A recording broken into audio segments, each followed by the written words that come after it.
Welcome to another day of growth with Moses.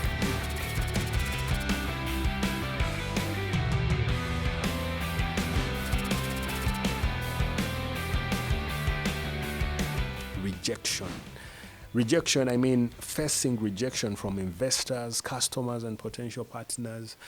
I mean, rejection is actually there. You started a business, yes, you believe in yourself, nice. Like people think your company is small, but you think, I mean, that is good. You have all the energy, you have all the faith and the confidence in the things that you're doing. But the fact is, no one is entitled to do business with you. No one was put out there to do business with you. No one is entitled to buy from you. You're not the only one. So rejection is a fact of life. When you find me in another space and I'm talking to you about cold calling, I'm talking to you about cold emailing, I'm talking to you about cold walk-ins, I'm talking to you about design a webinar, teach your audience, let them come, and then when they come, train them on ABCD, generate leads, follow them up, what. I mean, they're all amazing strategies, but one of the things that even us marketers, we can't teach you. We can't enter the head of the person we want to buy and make them make a decision. So the chances of rejection are hard. You'll be rejected, you'll be rejected, you'll be rejected. In my early days of business, not even my early days of business, but in the days when I used to be employed, I went out to do sales, and man, I was rejected. Like, no one really bought, and came back to the boardroom, and guys were squeezing me for results. And every time I was making calls to sell the things that we are dealing in, guys were not buying. People were not buying. Individuals were not buying. So I got a point of frustration. I got to a point whereby I had to fear sales. So I chose my place in not even marketing, in communications. I wanted to be more of a communications manager. I'm the guy that posts things on social media. Even the jobs I'm looking out for, they're like communications, ABCD. We do social media, we do script, and we don't confront because I was hurt the time when I tried to sell and I was rejected. I knew that it's going to happen, but not knowing that crossing over to entrepreneurship, I mean, you're crossing over to a world where it is easier to be rejected. It's easier to do a very, very amazing proposal, and you're rejected on grounds of no one knows you. You're not connected enough. They don't know. They don't feel you. You could be rejected on grounds of your tribe, on grounds of your looks, on grounds of how you look, on grounds of your, And I noticed us guys who started business when we were young, started at like 27, 26. You're still in a small body. You go talk to people and they look at you like this guy, this young man. What is this young man saying? Why are you asking for all that money? And the issue is, I'm in business. I am still young, but they'll reject you because of how you look, because of how you dress. You get my point? So one of the pain points is that, the pain point of rejection, rejected by clients and all stuff. But however, a few tips of how to overcome rejection is,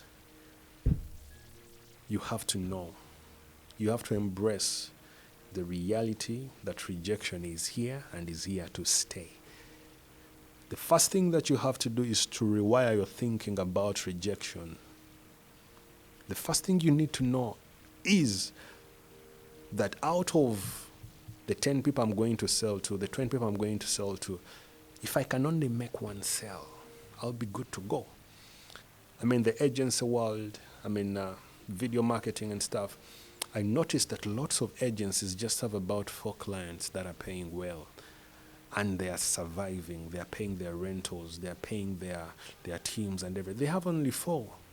So what do you do if you want to get 4?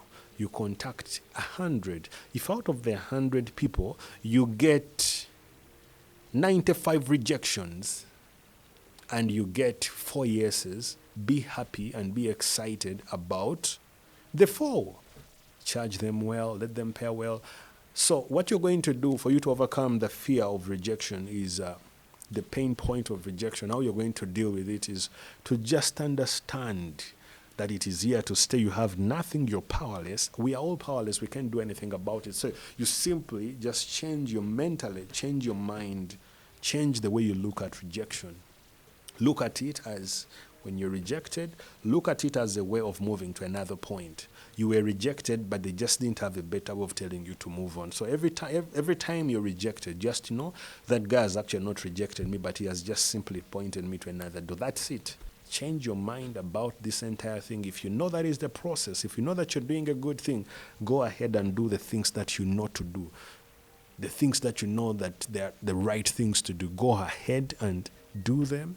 Live and walk through rejection and emerge out more victorious than, So that bit of rejection, the way you're going to deal with it, that pain point of rejection, the way you're going to deal with it is simply by re-engineering your thinking. Change rejection and give it another face in your head, and just know, just know that is it, man. Someone might, if someone rejects you because of the language, you speak easy, move on. If someone just looks at your second name and feels like these are guys that I'm not going to work with, if it's clear to you, you get my point. He's not the only one, he's not the only one around. Why? Why be bothered by such a thing? So the pain point of rejection is another pain point that every entrepreneur will go through it. But if you change your mind, if you change your outlook of rejection, chances are very high that you're going to look at things differently. You're going to use it as an indication to go to another thing.